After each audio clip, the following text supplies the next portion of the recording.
सुख मिल जाए तो भगवान ने प्रसाद दिया। भागवत जी में तो बोलते भी, सम्राट पृथु वाला प्रकरण आता है, शायद पृथु वाले प्रकरण में बोलते हैं कहीं पे, वो सुख आवे तो समझो कि भगवान का प्रसाद और दुख आवे तो भगवान का महाप्रसाद,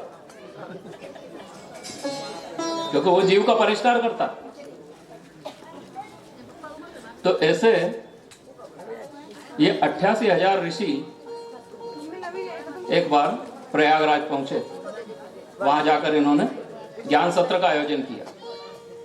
ज्ञान सत्र में इन्होंने महाज्ञानी सूत जी से, सूत जी जो रोमहर्षण सूत जी कहते हैं उनको, जो भगवान वेद व्यास के प्रत्यक्ष शिष्य थे,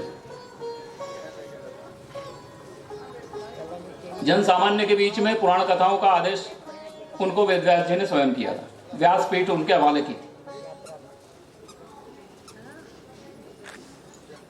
शौनक जी पूछते हैं कि हे प्रभु, पुराणों की कथाओं के सार तत्व का विशेष रूप से वर्णन कीजिए। ज्ञान वैराग्य सहित भक्ति को प्राप्त होने वाले विवेक की वृद्धि कैसे होती है। अब ये ध्यान रखिए, पुराण कथा श्रवण किन 3 मूल स्तंभों पर टिका हुआ, इसके आधार में 3 बातें हैं। पुराण से भक्ति जागृत होती, पुराण श्रवण से भक्ति जागृत होती। भक्ति क्या? नारद भक्ति सूत्र में जो बताया, सा परमा प्रेम रूपा, जो परम प्रेम रूपा है। परम प्रेम अर्थात निरपेक्ष प्रेम ईश्वर के प्रति, ईश्वर की बनाई हुई सृष्टि के प्रति, सर्वे भवन्तु सुखिनः का भाव, कि वो ईश्वर मेरा अत्यंत प्रिय, मुझे प्राणों से बढ़कर प्रिय, और उसकी बनाई हुई ये सारी सृष्टि उसी का स्वरूप। और अंत में जाकर के फिर उसका भी वो आत्मनिवेदन, नवधा भक्ति में जब नारद जी बताते हैं तो उसमें कहते हैं, अंतिम भक्ति बताते हैं वो आत्मनिवेदन, मतलब अपने आप को भी वो उस सृष्टि में निवेदन कर देता, अपने आप को भी उसमें विसर्जित कर देता है कि मैं अपना स्वयं कुछ भी नहीं, अब मेरा इष्ट ही बच रहा है, बस अब और कुछ नहीं रहा। तो ये पुराण श्रवण से जागृत होने वाली भक्ति है। लेकिन इसके साथ में ज्ञान और वैराग्य, ज्ञान और वैराग्य, ये 2 बहुत आवश्यक। किसी समय ऋषिकेश में हमने बहुत प्रवास किया और वहां पर घुमक्कड़ साधु संतों के साथ में घूमे। देवप्रयाग के आगे तक उधर जो एक सकाम मार्ग जाता है जिससे आप गाड़ी मोटर से बैठ करके बद्रीनाथ जाते हैं, और एक निष्काम मार्ग जाता है जो मुनि की रेती से लक्ष्मण झूला होते हुए नीलकंठ भगवान की तरफ इधर निकल जाता है, और ऐसा सीधा जाता है, वो गंगोत्री इत्यादि सभी जगह जाता है। तो उस रास्ते पे काफी घूमे किसी समय। तो उसमें एक से एक महान विद्वान भी मिले जो ऐसे थे कि आप समझो कि उनकी विद्वत्ता का कोई और छोर पता न चले, लेकिन वो रहते ऐसे थे बिल्कुल फक्कड़ की तरह, फटे टूटे कपड़ों में, और कहीं भी सोना, कहीं भी रहना, अकिंचन वृत्ति से रहते थे कुल मिलाकर। एक टाइम का भोजन का जुगाड़ कर लेना, और वो भी अपना बनाना नहीं, आटा वाटा और सारी दुकानदारी साथ में लेके चलने वाले भी रहते हैं, वो कुछ भी नहीं, वो बस अपना एक डिब्बा कमंडल साथ में रखना और एक जोड़ कपड़ा साथ में रखना, और जो मिल गया किसी ने अपने आश्रम में जो बनने के बाद में बचा हुआ भोजन है वो दे दिया तो उसने पा लिया, नहीं तो ठीक है। उनके वचन थे, वो बोलते थे हमेशा।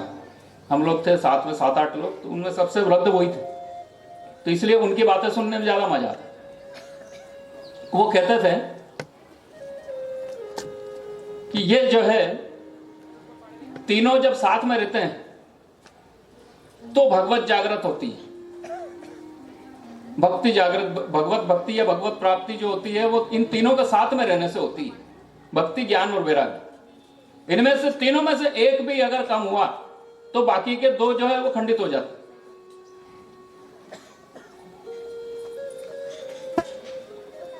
बिना ज्ञान और बिना वैराग्य की भक्ति व्यभिचारिणी हो जाती है, दिखावा हो जाती है, लोगों को बताने के लिए मनोरंजन हो जाती है, वो व्यभिचारिणी होगी, उसका कोई ठिकाना नहीं रहता। बिना ज्ञान और भक्ति का वैराग्य आडंबर हो जाता है, वो भी दिखावा ही हो जाता है। और बिना ज्ञान और वैराग्य की, बिना भक्ति और वैराग्य का ज्ञान अहंकार बन जाता है। जितने भी ऐसे जो बहुत ज्यादा जो चिंतनशील, बहुत ज्यादा ज्ञानी और बौद्धिकता में बहुत ज्यादा, वो बहुत अहंकारी मिलेंगे आपको। भक्त उतना अहंकारी नहीं मिलेगा। ज्ञानी को थोड़ा सा, क्योंकि अगर उसके साथ में ज्ञान और ज्ञान के साथ में अगर भक्ति और वैराग्य है तब सही चलेगा। तो वो महात्माओं का वचन अभी दिमाग में घूमते हैं, मन में घूमते हैं, कभी कभी जब सुनते हैं तो कि हाँ भाई कितनी अनुभूति वाली बातें थी। और ऐसे ही हंसते खेलते बताते, चाय पीते बता रहे हैं, तो कहीं घूमते फिरते कहीं बता रहे हैं, कुछ भी बोल रहे हैं। तो अभी तो कितनी बातें तो भूल ही गया मैं, स्वयं ही उन चीजों को जीवन में आ गई है, या बोलता हूँ कई बार तो ऐसा लगता है कि मैं बोल रहा हूँ, लेकिन फिर याद आता है घर जाने के बाद में कि नहीं नहीं, ये बात तो महाराज ने वहां समय उस समय कही थी। 2-2.5 महीना का समय अच्छा निकला उनके साथ। तो ये जो होती है भक्ति ज्ञान और वैराग्य के साथ,